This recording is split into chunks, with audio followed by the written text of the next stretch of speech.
Hey Leute und herzlich willkommen zu einer brandneuen Mod-Vorstellung. Heute, wie kriege ich Strom in Minecraft? Ihr kennt es bestimmt, dass ihr in irgendeiner Mod eine Stromeinheit braucht, egal ob es jetzt FE, RF oder Flux ist, und habt dann diesen Strom nicht. Und deswegen seid ihr dann wahrscheinlich hier und ich erkläre euch heute, wie ihr Strom kriegt. Von dem Strom generieren, dem Strom speichern und dann den Strom auch zum Verbraucher bringen. Wir beginnen mit Strom generieren. Wenn ihr ein fertiges Modpack spielt und ihr braucht Strom, dann habt ihr wahrscheinlich schon vorinstallierte Mods. Dann könnt ihr einfach mal Gen eingeben und solltet schon ganz automatisch einige Generatoren finden. Und auch häufig installiert sind dann auch vor allen Dingen Kabel.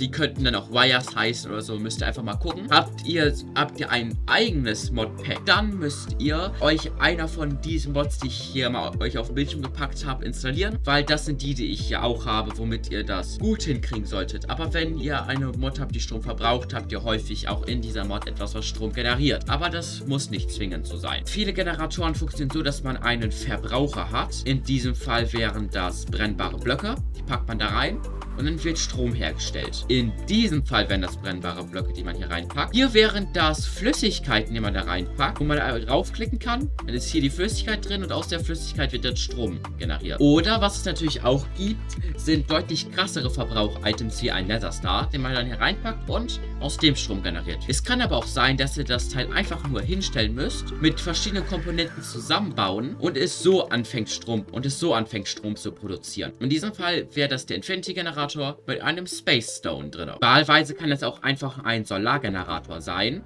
der einfach dadurch, dass Sonne da ist, Strom produziert. Oder ein Windgenerator, der etwas teurer ist, aber dafür einfach so immer Strom herstellt. Jetzt haben wir unsere Generatoren, die für uns Strom produzieren. Jetzt sollen wir das Ganze speichern und von A nach B bringen. Bedeutet, ich habe euch ja schon gezeigt, Kabel, das wäre die Mechanism-Mod. Müssen wir einfach die Sachen miteinander verbinden, die wir haben und dann zu unserem Speicher oder Verbraucher bringen. Dann füllt sich jetzt unser Speicher langsam durch. Wir können auch gleich noch, wenn wir schon dabei sind, diese beiden Sachen anschließen.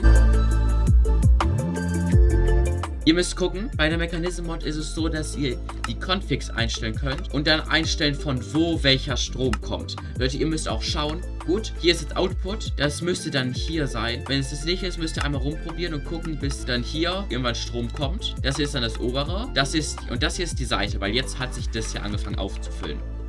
Dann können wir das jetzt von hier, von unserem Output, zum Verbraucher bringen. Das wäre in diesem Fall ein Ofen, der mit Strom funktioniert und ziemlich gut ist. Dann seht ihr schon, jetzt wird der Strom von hier reingebracht und von hier reingebracht. Ich hoffe, euch hat die Folge gefallen und ihr könnt jetzt eure Maschine mit Strom versorgen. Wenn es weitere Fragen gibt, doch gerne in die Kommentare oder kommt auf mein Discord, da werde ich oder eine andere Person euch bestimmt weiterhelfen. Lasst gerne ein Abo da und ciao!